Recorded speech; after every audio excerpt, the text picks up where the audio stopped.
Jadi tentunya kita kerajaan akan ambil langkah-langkah pasti segera kerana kesan ekonomi kalau keadaan ini berlanjutan tidak dapat dielakkan.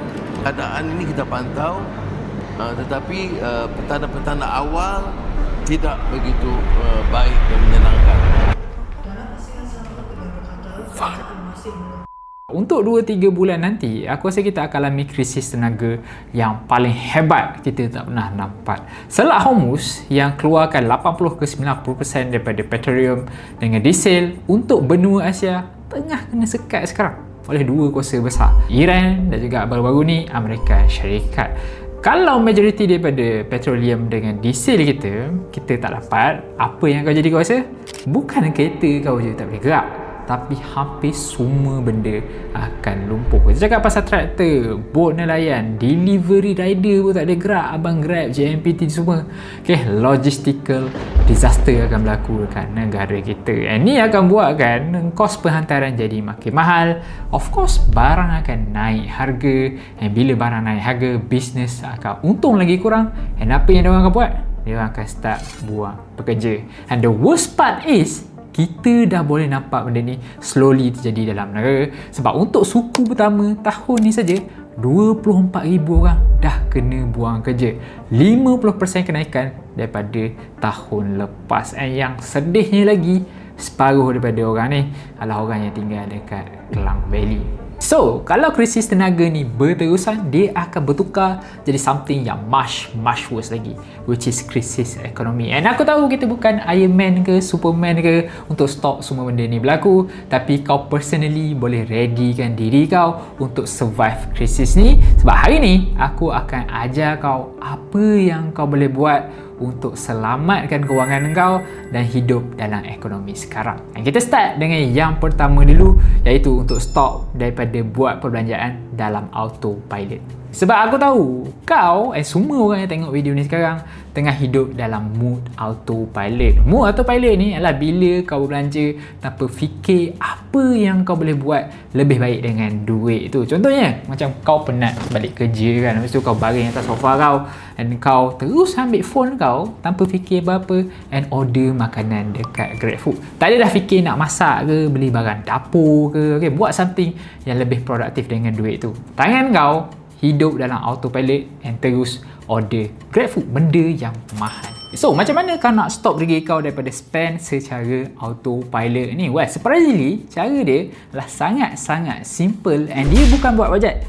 Ramai orang ingat buat bajet. Bukan, bajet ni adalah coping mechanism bila kau sedar kau dah spend terlampau banyak duit dekat something and kau rasa bersalah. Tapi bajet ni juga tak sesuai sebab kau buat lepas kau dah spend dekat something, bukan sebelum. So, benda yang efektif adalah untuk kau intervene sebelum kau spend dekat something. And benda yang aku suka guna, and ni adalah paling efektif aku rasa, iaitu untuk buat sistem anti-goda kau sendiri. Okay, nama dia agak suspicious dekat situ, tapi basically sistem ni adalah untuk halang kau daripada buat subconscious spending, which is autopilot lah. And yang bestnya pasal sistem anti-goda ni, kau boleh customize ikut kesukaan kau sendiri. Contohnya macam aku, okay, ni masalah peribadi aku sendiri lah, which is spend terlalu banyak dekat GrabFood. Aku suka buat 3 benda dalam sistem anti-goda aku ni.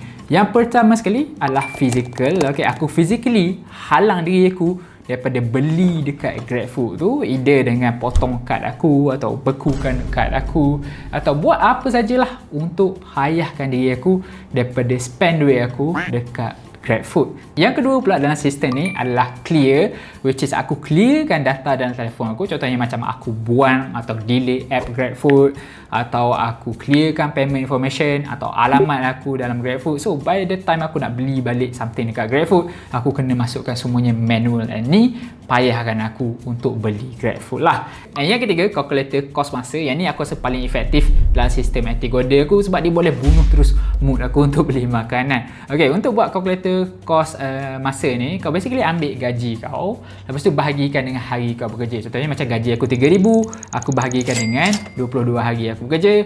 Lepas tu daripada 22 hari aku bekerja tu, aku bahagikan lagi jadi 9 jam untuk jam aku bekerja dalam sehari. And aku dapatlah dalam RM15 untuk setiap jam aku bekerja.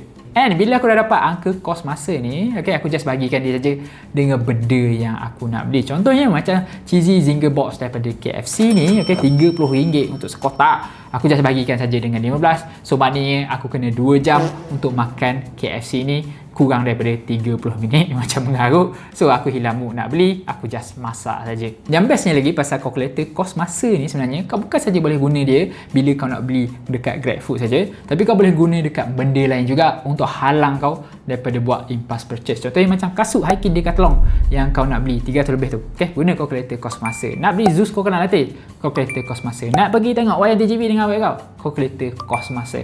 Tapi kau kena berhati-hati sikit lah, sebab maybe kalau kau kedekut sangat pun girlfriend kau akan break juga. So berhati-hati dekat situ. Tapi kalau dia boleh limitkan kau daripada buat spending secara aimlessly, secara autopilot, dan apa salahnya? Sebab ni juga akan efektif untuk step kedua kau survive dalam ekonomi sekarang ni, which is untuk downgradekan lifestyle kau.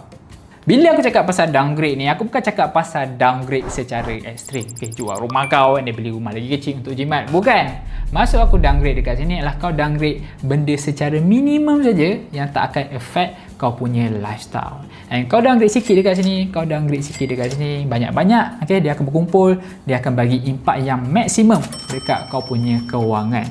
Contohnya, okay, satu benda yang aku suka buang lah untuk downgradekan lifestyle aku adalah aku buang convenience tax. Convenience tax ni bukan cukai, dia adalah kos yang kau bayar untuk mudahkan hidup kau. Contohnya macam GrabFood tadi lah, okay. Bila kau beli GrabFood, kau akan bayar commission dekat rider, and then kau akan bayar commission juga dekat Grab. Contohnya macam RM5 setiap order. Tapi bila kau ada habit autopilot, kau selalu order benda ni setiap hari, okay, kos-kos yang kau nampak kecil ni sebenarnya akan berkumpul jadi besar.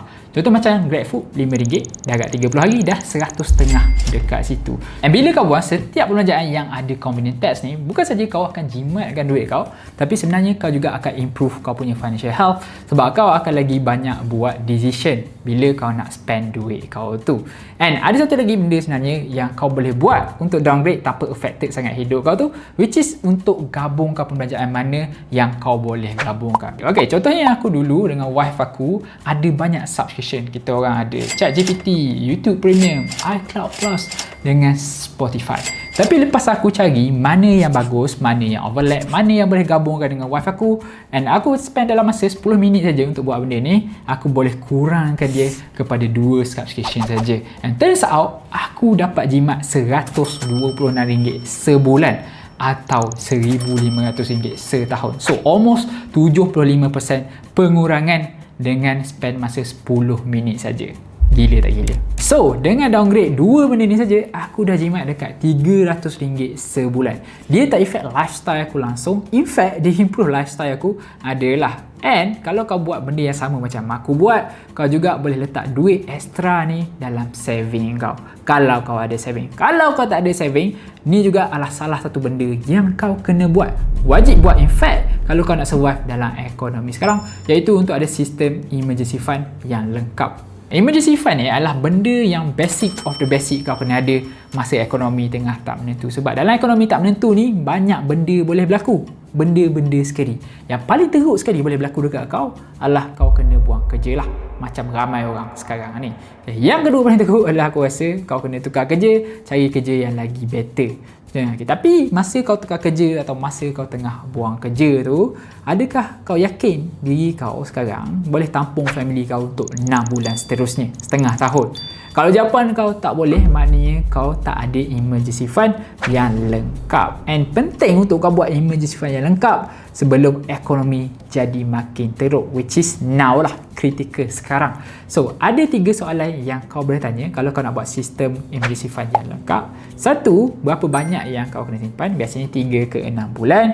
2, dekat mana nak kau simpan benda tu? And 3, apa yang kau boleh belanja dengan emergency fund tu? Untuk soalan 1 dengan soalan ketiga tu basic lah. Aku rasa kau boleh jumpa banyak dalam video aku. Tapi untuk soalan kedua ni, ada peraturan yang kau kena follow. Sebab emergency fund ni adalah duit yang kau nak guna masa kecemasan. So, tempat yang kau simpan kenalah tempat yang senang untuk kau akses tempat yang rendah risiko supaya duit kau tak akan jatuh nilai dia. And yang ketiga, ni paling penting sekali, kau kena simpan asing daripada bank kau sebab kau tak nak tersalah guna duit tu. So sebab tu untuk most yang nak buat sistem emergency fund yang lengkap, aku recommend untuk guna Versa. Dalam Versa, dia orang ada produk namanya Versa Safe yang perfect untuk kau jadikan emergency fund kau sebab dia ada 3 ciri yang aku mention tadi. Dekat Versa Safe, kau akan letak duit kau dalam aset pelaburan rendah risiko iaitu money market fund. So bila kau save dekat sini, kau basically dah asingkan duit kau daripada duit belanja dalam bank. So kau takkan tiba-tiba terbelanja duit ni. Dan kau juga akan dapat return untuk saving kau ni.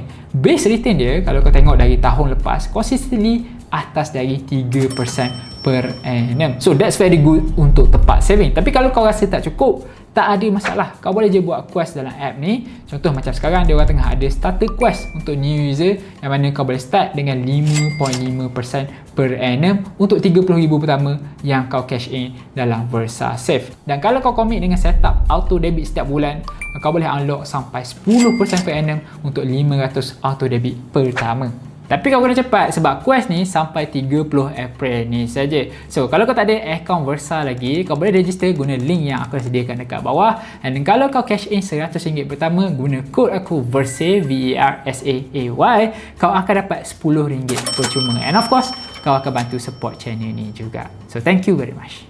Okay, aku rasa itulah kot cara-cara yang kau boleh buat untuk survive dalam ekonomi yang tak menentu sekarang ni. Aku tak pandai sangat. So, kalau kau ada cara yang lagi bagus daripada aku, kau boleh share dekat bawah dalam ruangan komen. Aku rasa ramai akan appreciate. And macam biasa, kalau kau nak tengok banyak lagi video, contohnya macam video Versa atau emergency saving, kau boleh klik dekat sini. And kalau kau tak subscribe lagi dan kau nak tengok banyak lagi financial content, kau boleh subscribe sekarang. Aku sangat appreciate apa yang kau buat. Thank you so much and I will see you in this video.